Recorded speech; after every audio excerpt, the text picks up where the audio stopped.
안녕하세요. 김대영의 혈액사랑 이대서울병원 혈액종양내과 김대영 교수입니다. 오늘은 급성 골수성 백혈병과 급성 림프모구 백혈병 차이에 대해서 한번 설명을 드리겠습니다. 전 시간까지 급성 골수성 백혈병에 대해서 많은 설명을 드렸습니다. 그리고 급성 백혈병 전반에 대한 설명도 드렸습니다. 이제 오늘부터는 급성 림프모구 백혈병에 대해서 설명을 드리기 위해서 첫 시간으로 이 두 개의 질환이 어떤 차이가 있는지 한번 설명을 드려보도록 하겠습니다. 급성 백혈병에는 급성 골수성 백혈병과 급성 림프모구 백혈병 이렇게 크게 두 가지의 종류가 있습니다. 이 림프모구라는 말이 좀 어려우시죠? 어떤 분들은 그래서 그냥 림프구성 이렇게 얘기를 하기도 하시는데 정확한 명칭은 급성 림프모구 백혈병입니다. 이 급성 백혈병은 결국 우리 몸의 골수 안에 들어가 있는 조혈모세포라는 세포가 맨 처음에 분열을 시작하고 이제 성숙하기 시작하면서 맨 처음에 골수구라는 계통으로 그리고 림프구라는 계통으로 두 개로 나뉘게 됩니다. 이 골수구에서 나중에 조금씩 분열을 계속해서 이제 백혈구도 만들어지고 적혈구도 만들어지고 혈소판도 만들어지지요. 이 과정에서 어떤 문제가 생겨서 더 이상 분열을 하지 못하고 그 중간 단계에서 멈춰서 세포들이 암으로 변하는 것이 바로 급성 골수성 백혈병입니다.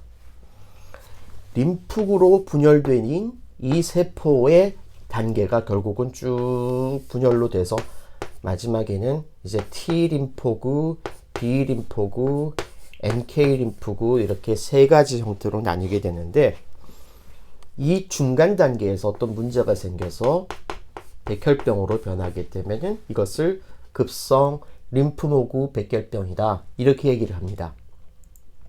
그래서 크게 급성 백혈병은 이렇게 급성 골수성 백혈병과 급성 림프모구 백혈병 두 가지로 나눌 수 있고 물론 골수성 안에서도 여러 가지의 유형들이 있고 림프구성, 림프모구 백혈병에서도 여러 가지 유형이 있습니다만 여러분들이 그냥 이해하시기에는 급성 골수성 백혈병과 급성 림프모구 백혈병 이렇게 두 가지로 나뉜다. 이 정도로 이해하셔도 충분하겠습니다. 임상양상이라는 거는요.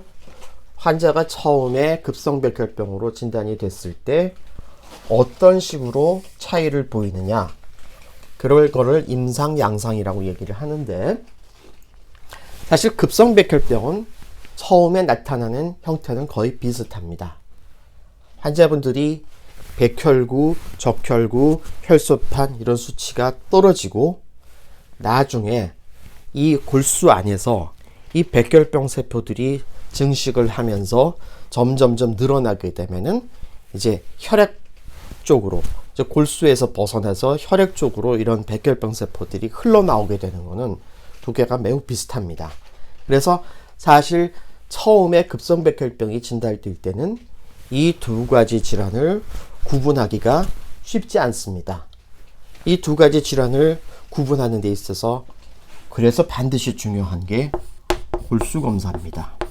골수검사를 해서 직접 골수 안에 있는 이런 백혈병 세포들의 엄마 세포들을 눈으로 보고서 모양도 확인하고 또 이 세포 표면에 있는 여러 가지 항원이라는 것들이 있습니다. 이런 것들을 색을 입혀서 염색을 해봐서 이게 골수구 쪽이냐 림프모구 쪽이냐를 구분하는 과정이 필요합니다. 또 이러한 과정을 요즘은 기계로 자동으로 해주는 그런 시스템들이 있어서 보통 골수 검사를 하고 하루나 이틀 정도 걸리면은 이 백혈병이 급성 골수성인지 급성 림프모구 백혈병인지를 금방 알 수는 있습니다. 하지만 최종적인 진단은 보통 골수검사에 모든 것을 다 확인을 하고 4 내지 5일 정도가 지난 이후에 종합적으로 판단을 해서 급성 골수성이냐 급성 림프모구 백혈병이냐를 구분하게 되죠. 그래서 골수검사로 처음에 현미경으로 본 모양을 보고서는 대략의 어떤 방향성을 정하고 최종적인 진단을 기다릴 수 있을 때는 4 내지 5일 정도 기다린 다음에 급성 골수성이냐 림프모구 백혈병이냐를 확인을 한 다음에 최종적인 치료를 들어가게 됩니다. 이거를 우리가 확인해야 되는 이유는 급성 골수성 백혈병과 림프모구 백혈병은 처음에 치료하는 방법이 조금 다릅니다. 그래서 치료 방법을 결정하기 위해서는 이 둘 중에 어떤 쪽인지를 확인을 해야 됩니다. 그런데 환자분의 상황에 따라서는 이러한 결과를 기다리기 굉장히 어려운 상황이 있습니다. 백혈병이 굉장히 빨리 진행한다든지 환자 상태가 급격히 나빠질 경우는 이제 대개 골수검사를 해서 현미경으로 들여다보고 하루 정도 걸리는 유관검사라고 하는 결과를 통해서 골수성이냐 림프구성이냐의 대강적인 방향성을 잡고 그리고는 치료로 바로 들어가는 경우도 있습니다. 또 어떤 경우는요, 이 골수성과 림프모구 백혈병 두 가지 형태를 다 가지는 그런 백혈병이 있습니다. 그런 거를 양형성이라고 얘기를 하기도 하고 두 가지 양쪽 다 형태를 가지고 있다 해서 양형성이라고 얘기를 하기도 하고 또 모호한 그런 백혈병이라고도 얘기를 하는데 이거는 굉장히 명칭이 다양해서 여러분들이 그냥 이해하시기 쉽게는 골수성 특성도 가지고 있고 림프모구 백혈병 특성도 가지고 있다. 그래서 이럴 경우는 치료를 골수성 백혈병에 맞춰서 치료하기도 하고 또는 이 두 가지 백혈병의 치료를 조합해서 독특한 방법으로 치료하기도 합니다. 그리고 급성 림프모구 백혈병은 골수성 백혈병과는 조금 다른데요. 일단 발병 연령이 조금 더 젊습니다. 골수성 백혈병은 주로 나이가 드신 분들한테 많이 생기지만 림프모구 백혈병은 젊은 사람에게도 잘 생깁니다. 그래서 젊은 사람에 생기는 한 축이 있고 나이 드신 분에게 생기는 한 축이 있어서 이런 거를 이제 양쪽에 걸쳐 있다 이렇게 얘기를 하고요. 림프모구 백혈병은 처음 진단됐을 때 임파선이 부어있는 경우가 꽤 있습니다. 그래서 임파선 침범이 잦은 그런 백혈병이다. 그리고 골수성 백혈병에 비해서 뇌나 뇌척수액 같은 신경계통의 침범을 많이 동반하고 있습니다. 그래서 치료 방법도 좀 차이가 있는데 뇌척수액 쪽의 치료를 같이 하기 위해서 매번 치료를 할 때마다 요추천자를 해서 항암제를 주입하는 예방요법을 같이 하는 것이 급성 림프모구 백혈병의 특징입니다.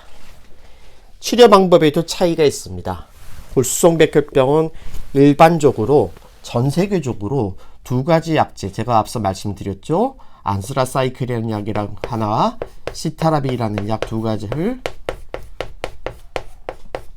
같이 혼합해서 안스라사이클린 시타라빈 7, 안스라사이클린 3 해서 7 플러스 3요법이라는 걸로 대개는 치료하지만 림프모구 백혈병은 병원마다 의사마다 통일된 치료법이 사실은 없습니다. 그래서 치료하는 분들마다 치료 방법이 조금씩 다른데 여기에 대해서는 다음 편에 제가 급성 림프모구 백혈병 치료편에서 자세히 설명을 드리도록 할게요.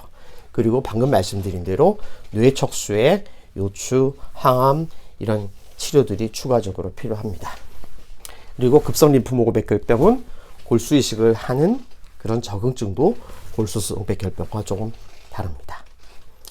간단히 정리해 드리겠습니다.